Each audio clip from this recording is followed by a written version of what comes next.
भारत की सड़कों पर एक छोटी सी कार्टून गर्ल पिछले 50 सालों से लोगों का अटेंशन खींच रही है। कभी क्रिकेट पर विटी जोक, कभी पॉलिटिक्स पर शार्प कमेंट। ये सिर्फ एक एड नहीं है, ये है भारत का सबसे लंबा चलने वाला एडवर्टाइजिंग कैंपेन, अमूल का आइकॉनिक कैंपेन। 1960 के दशक में भारत मिल्क शॉर्टेज से जूझ रहा था। दूध का प्रोडक्शन कम था और सप्लाई भी लिमिटेड थी।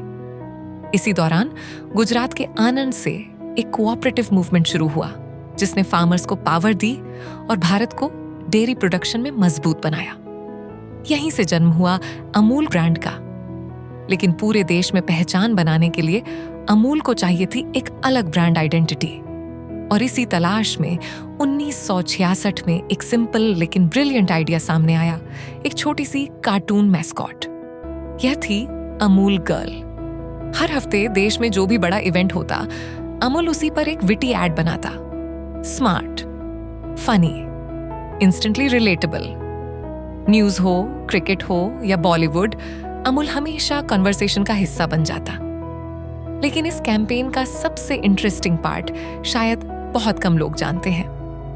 अमूल के visionary leader doctor Verghese Kurien ने अपनी एडवर्टाइजिंग एजेंसी को दिया था full creative freedom, almost zero approvals. मतलब अगर सुबह कोई बड़ा इवेंट होता तो कुछ ही घंटों में बिलबोर्ड डिजाइन हो जाता और अगले दिन तक वो एड्स शहर में लाइव हो जाते।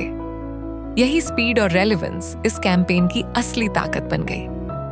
आज लगभग 60 साल बाद भी अमूल गर्ल उतनी ही रेलेवेंट है।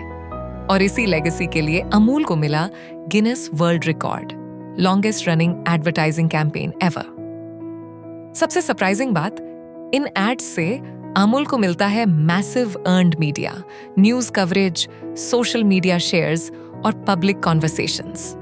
और इसके लिए ब्रांड अपने टोटल मार्केटिंग बजट का सिर्फ लगभग 1% ही स्पेंड करता है। कंसिस्टेंसी, क्रिएटिविटी और ऑडियंस से रियल टाइम कनेक्शन। शायद इसी वजह से अमूल सिर्फ एक डेयरी ब्रांड नहीं, बल्कि इंडियन एडवर्टाइजिंग हिस्ट्री का सबसे आइकॉनिक ब्रांड बन गया।